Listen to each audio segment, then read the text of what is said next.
What's up, guys? Welcome back to the Creative Rise podcast. Today is a special episode because we have the one and only Beba Vowels on the podcast today. She is a longtime friend of the show. She shot Joey and I's wedding. She's just an incredibly fun person to be around. As you are going to see on this podcast, she gives the most epic business flop story I have ever heard that is going to make every wedding photographer riddled with anxiety from now on during your detail shots. You will see what I mean when you listen to this episode. Beba is incredible. She currently lives in Hawaii. She is a luxury destination wedding photographer. She's the founder of Romer's Workshop. She's got an incredible preset business that is absolutely booming. She is a brand and influencer. She's got all this stuff going on in her business, and we get to basically watch her pull the curtains and give us a sneak peek into what that is like. And specifically, she just got back from Paris after shooting a high-profile kind of celebrity wedding, and she's going to give us all the details behind that and how you can also maybe book some of those types of weddings yourself. So this episode is going to be super fun. In addition, round 10 of the mastermind is going absolutely incredible. Again, this is our 6-week signature program that we do to basically take creatives and creators into building 6-figure plus businesses and build the foundation and the community in order to do that. So we are a couple weeks in, and you guys, in the first 6 days, this group made over $100,000 in deals in 6 days. Absolutely incredible. And the number just keeps skyrocketing.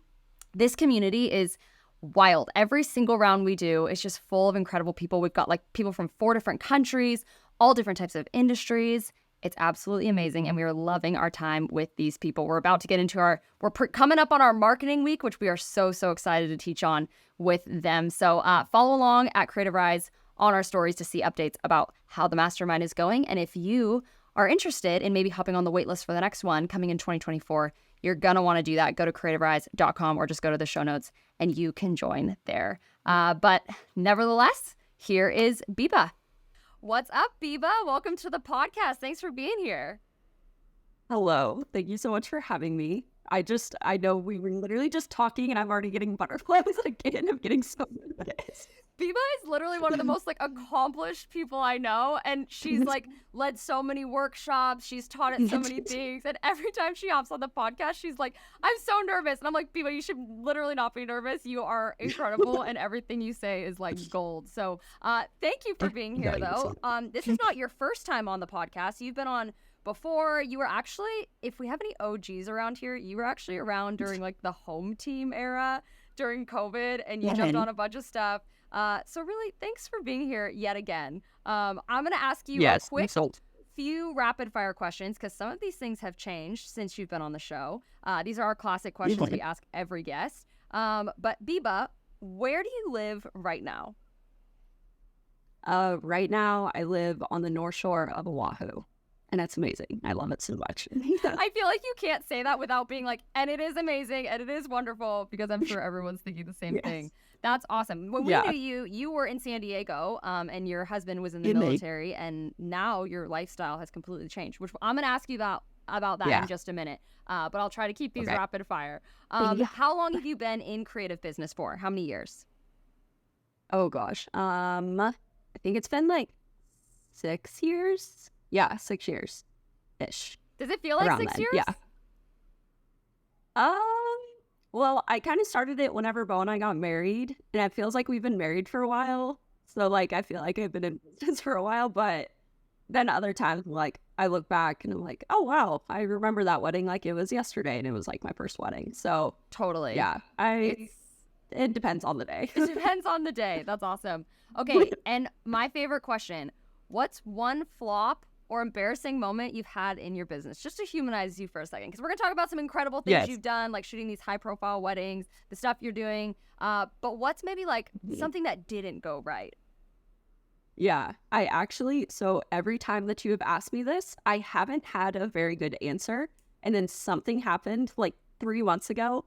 And as crappy as it was, I was like, I have an answer for Christy's podcast. I love that went through your mind. Okay, hit us with it. What happened? Tell us the story. So I was shooting a wedding, and I took the details down we already know where this is going. I took the details down by like this cute little stream to take the detail photos. My heart is pounding. It's so terrible, but I think every wedding photographer is listening to this going, oh no. Yes. So I was taking like, you know, the vow books, the rings, all that kind of stuff. And like 2 hours passed, we're on our way to the ceremony location. And they're like, where's the bride's ring? And I was like, I don't know. Like I put it on the coffee table and I literally remember I must have gaslit myself so hard. I literally remember taking it in and putting it on the coffee table. And so I thought that one of the bridesmaids lost it. I literally, like, in my head, I was like, wow, that's, like, really crappy of the bridesmaid. Like, she lost the ring. And then the bride freaking texted me the next day. So anyway, she used her sister-in-law's ring for the ceremony and everything. Like, we never found it. And the next day she texted me and she was like, good news, my ring was turned in. Somebody found it down by the river. And I was like, immediately my heart just fell to my butt. And I was like, I will be refunding you your entire money. Like, I am so sorry. Oh, so I've, like I said, I've been in business for like 6 years. So you never get past a point. You're never immune to losing the bride's ring as a wedding professional. Yes. Beba, that is I think that's my favorite flop I've ever heard. You know what? I'm so glad it didn't fall down the stream. I'm so glad it didn't get swept away. That's where my mind was going. So that's at least a little better. Yeah. Wait, was she chill with it? Like, was she fine? Oh, yeah. She was so fine. She was literally apologizing to me she's a photographer. So if you are listening to this, just know that you're actually the kindest human ever. But yeah, she literally apologized to me. She's like, I'm so sorry that like, if you're feeling stressed right now. And I'm like, oh, girl, you're kidding me.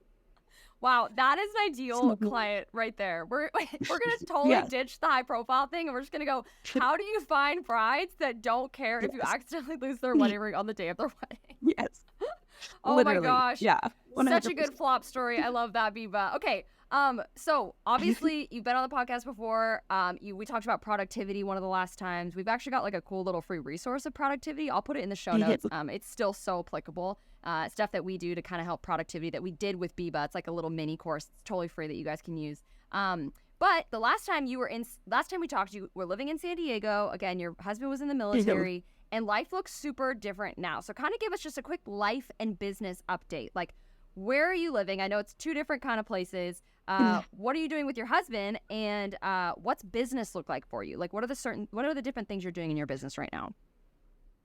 Yeah. So Bo, like you said, he was in the Marines for 7 years. He got out in November, and I convinced him to work with me. It took a lot of convincing. He wanted to get a regular job. I was like, no, work with me. It'll be so much fun. Absolutely. So we bought a house in Kansas City because that's where we are originally from, and we split time there. Usually we're just there like around the holiday time and other little family events that we have going on. And then we live in Hawaii the rest of the time, and it has been so much fun. I miss California a ton, but both Kansas City and Hawaii are amazing places to live in. So, Bo, since he has been helping me, I have been able to do just so much more. I feel like for the last couple of years, I really focused on like building my preset business that's not really a business, but building like my preset marketing and all that kind of stuff. And now he like does completely all of that. I rarely do anything with it anymore.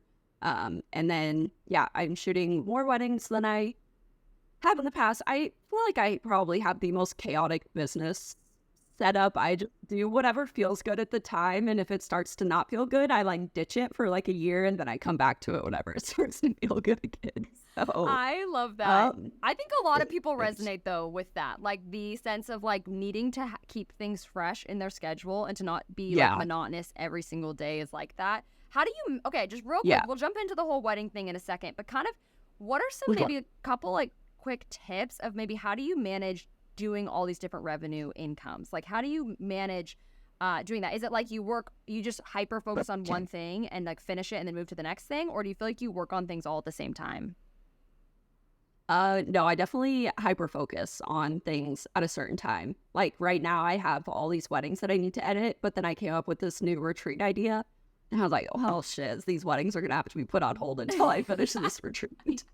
So yeah, it's just I don't know. I don't think that's the best way to do it. I wish that I could focus on multiple things at once, but also, I mean, we talked about this in the productivity course, but I setting deadlines helps me so much. Like if I have like this wedding is due this day, then I get it done that day. I'm pretty good at deadlines. So yeah, and just I mean, before Bo worked with me, I outsourced pretty much everything that I didn't want to do. And now I still do outsource it. I just outsource it too. So, Yes. uh, we yeah. love the like intermarriage business relationship. It's like free outsourcing. We Yes. love that. That's so Yeah, cool. when And I are you wake guys up and tell him, are you guys loving working sorry. together? Yeah. It took some adjusting at the beginning because I didn't want to like tell him what to do. I just wanted him to do it. And he's like, okay, well, I don't know what to do. And I'm like, okay, well, just do it. Like, I don't want to have to tell you what to do because I didn't want to feel like a boss. Like, I was like, no, we work together. And so once he finally got through to me, like, you just have to be a boss for like a little bit and until we're able to work together. But now I feel like we're at the point where it's like, hey, I need you to call this wedding.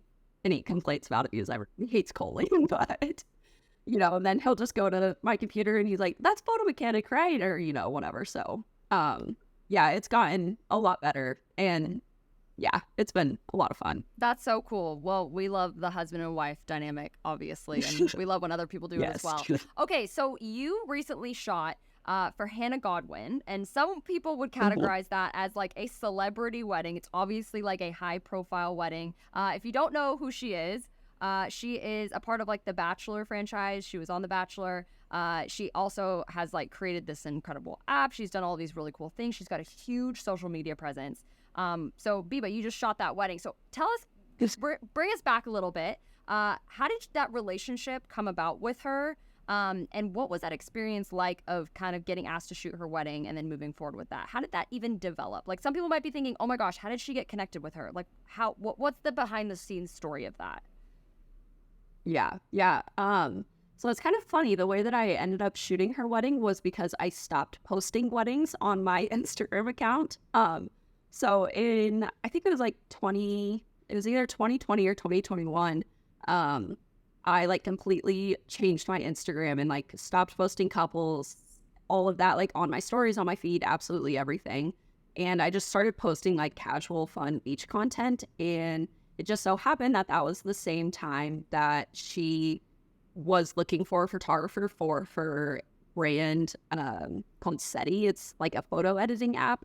And she just found me on Instagram. She literally sent me a DM, and I had never watched any of The Bachelor or anything. And it was so crazy. The week before, my friend was telling me, like, you should reach out to this girl. Like, I feel like you guys have similar vibes. And I like looked her up and I was like, oh yeah, she's cute. But like, she has like 1 million followers. Like, I'm not going to reach out to her.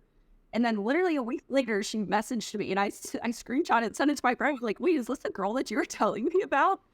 So I chill. feel like I kind of love that. Just so much chill, Beba. Always. Yeah. And yeah, so then she hired me for that, and it went really, really well. It was like a multi-day shoot, and it was so much fun.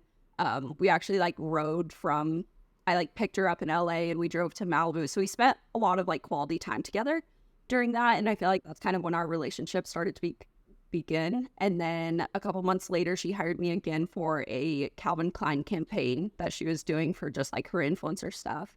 And then, we just kind of stayed connected, stayed Instagram friends after that.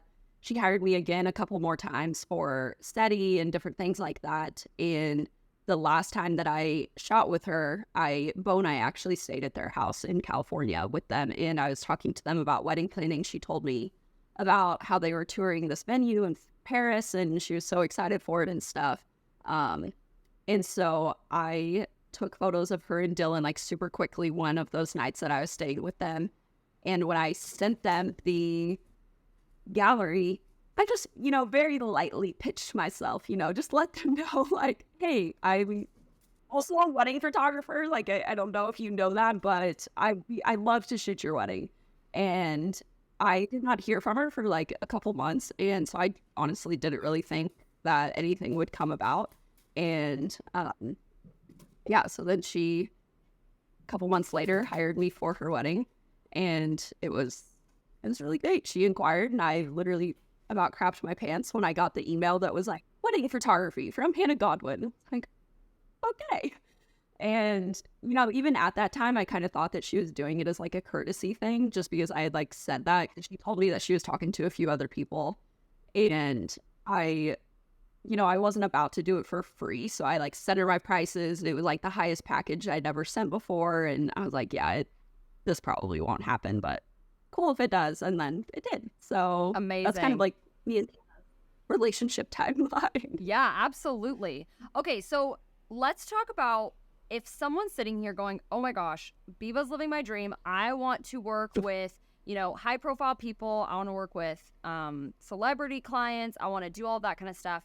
What would be like maybe some advice in getting your foot in the door? Like whether it's like on socials or whether it's like an interpersonal relationship or maybe doing brand stuff. Like what would be maybe a little bit of advice you'd give to somebody who's like, okay, I'm shooting a bunch of weddings right now or maybe some brand stuff, but I'd love to start getting my foot in the door with some of these high profile, maybe like more luxury weddings. What would be some advice you'd have for them? Yeah. I mean, I feel like there's a million different ways that you could go about it. Like, obviously, there are photographers that I look up to in this space that all they shoot is high profile weddings. And I think that they get those because they're constantly putting out high profile content and being featured in places like Brides and, Vogue and that kind of stuff. And I think that they got there because they were, just sharing like the more high profile stuff. It's, just always that same concept of put out there what you want to come in. But I also think that there's another side to it of like what I did where I, generated a relationship with these people before their wedding really came about. So because Hannah definitely wouldn't have hired me if I wouldn't have shot for her brand first.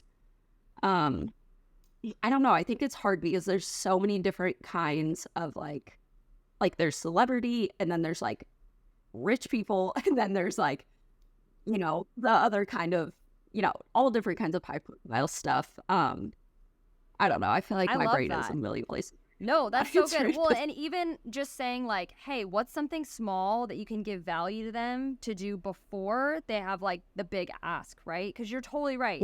So many, especially when you have somebody who's in like, I would say almost like a high risk scenario, someone who would be either high profile or celebrity or something like that. They're in kind of like a high risk zone, whether it's like, oh, we need our wedding to be shot very discreetly. Like you can't be posting about it or you can't be doing this. You have to sign NDAs, all of that kind of stuff.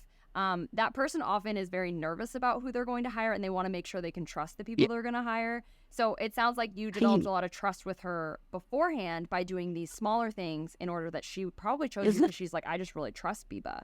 Would that kind of align with maybe what you guys did?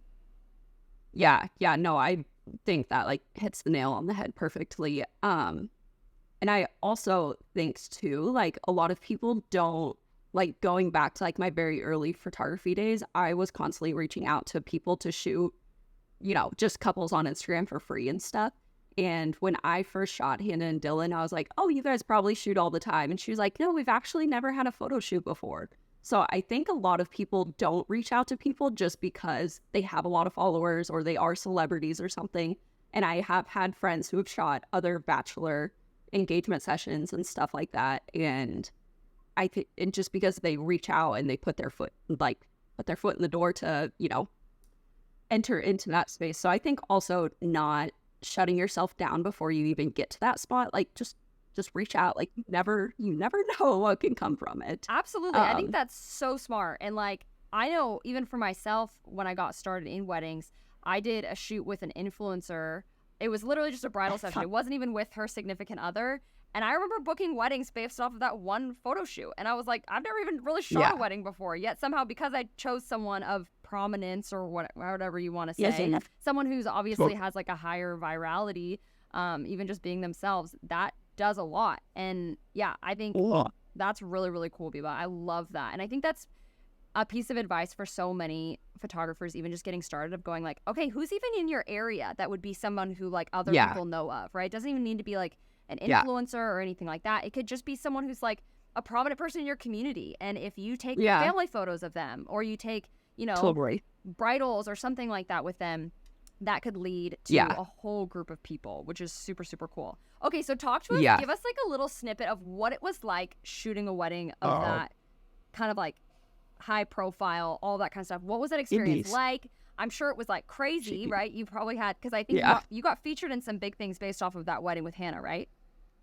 Yeah. So it was definitely a lot different than just like a normal wedding day. And like leading up to it as well, like when she inquired with me, they had already given the exclusive to people. So like she knew like, nobody is posting behind the scenes. Nobody, like when all the guests sat down at the ceremony, like, hey, you could take photos, just do not post anything because it goes live tomorrow. So, things like that were obviously very different. And then like during the wedding, like there's, since she is an influencer, like this is her job, like she had quite a bit of like brand deals throughout the day, which was really cool to see. And it was, a lot, it was like fun to like mix up the wedding. Like that's, I rarely ever do a wedding where it's like, we need to shoot for this specifically or anything like that. And then afterwards, the day after it was pretty chaotic. I just did not,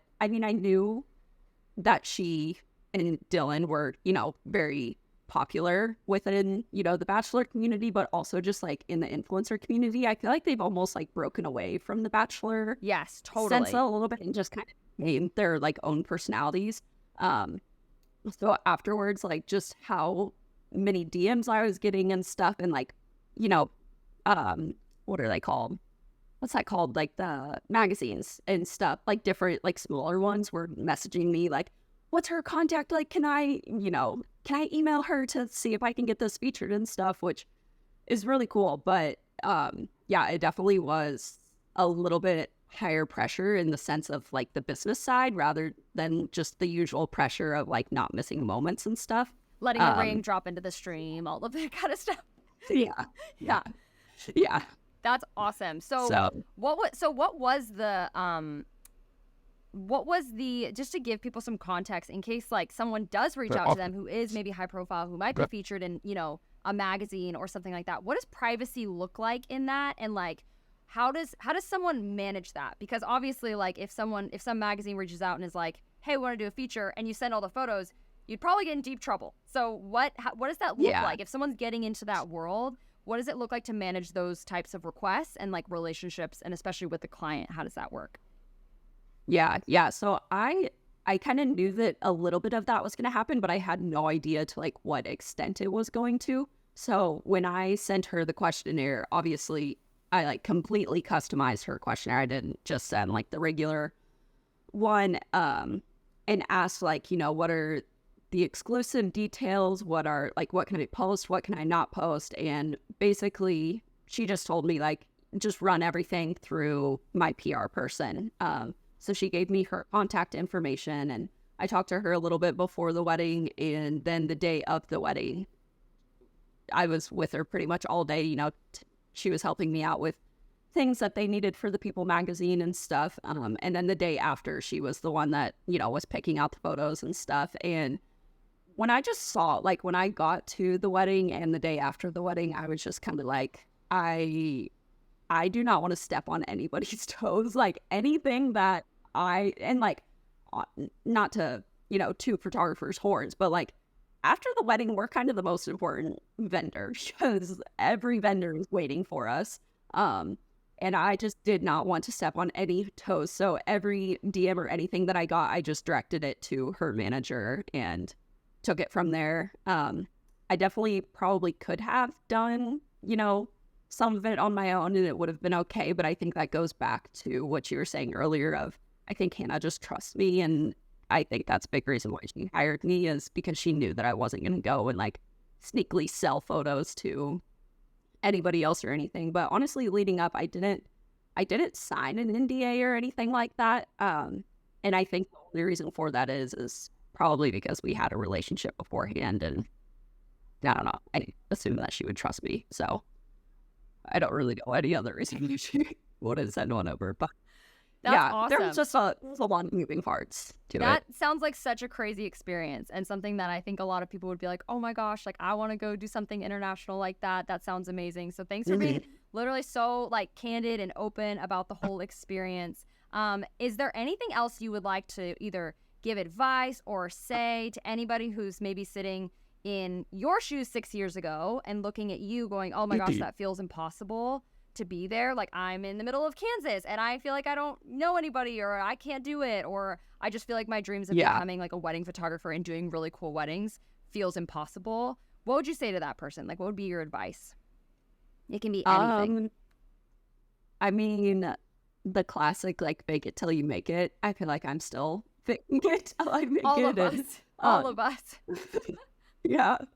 And also just, you know, being confident in your decisions throughout everything. I think in the beginning I was very confident, probably because I, you know, could have done a lot better in a lot of things. And even when she booked me, I was just second guessing so many things. And I don't know. I don't think that I have a ton of anxiety, but I have a little bit of anxiety leading up to this. And when I have a little bit, it feels like a lot since I don't get it very much. And I think if I just would have been more confident in myself, it would have just been a little bit better for me mentally. And now that it's over, I feel really good about everything. But one thing that I will say, if you are shooting a high profile wedding or a celebrity wedding or anything like that, have 3 shooters. Don't just have 2. She hired a second shooter, and my second shooter was absolutely amazing. Mon is the best photographer ever. And I brought Bo along as a just in case, like basically to go grab us water and stuff. And Mon and I both would have died if we didn't have Bo that day. So just bring another person. Just absolutely. I echo that so hard. Overwhelming weddings, a second shooter is sometimes not enough. A third shooter is amazing. Yes. Or even just an assistant, right? Is huge. Yes. Beba, thank you so much for answering all these questions and for being on the podcast and just being like a friend of the show. Like, I feel like a friend of ours, deep friend of ours, and then you've helped so many other people. So thank you so much for just sharing your wisdom and being so open. We really appreciate it. No, thanks so much for having me. It's always so fun. Yes. Okay. Thanks, Beba. We'll talk soon. All right. Bye. Okay. What a fun episode with Beba. I feel like she's just the exact same on the show and off the show. She is such a fun, bubbly, awesome, candid person. We are always so grateful to have her on the show. If you want to follow Beba, go to @Beba Vowels on Instagram. You'll be able to find her wedding profile from there as well. You'll be able to see some of her brand work. You can check out her presets, as well as Romer's workshop. She's got some really fun things coming up with that. So go ahead, check Beba out. She is, again, such an awesome person. Give her a follow. Send her a quick DM. And even if you want to take the next step to thank Beba, screenshot this podcast, put it on your story, and then tag Creative Rise and Beba Vowels, and just say what you loved about listening to the podcast from Beba. Let's pump her up, guys. But if you want to get in on that productivity course, again, totally free. Scroll down to the show notes. I'll put the link in there. Again, it's a free course from Beba and Joey and I to help you increase your productivity, which is super exciting. And then if you want in on the next round of the Creative Rise Mastermind, or you're just interested in learning more, check out the show notes as well. CreativeRise.com to hop on that wait list. Again, it sells out every single time. So if you want in, go ahead and jump over there to snag a waitlist spot so that you could potentially be growing a 6-figure business in 2024. Thanks, guys, for being on the episode. Thank you, Beba. You're amazing. And we will see you next week.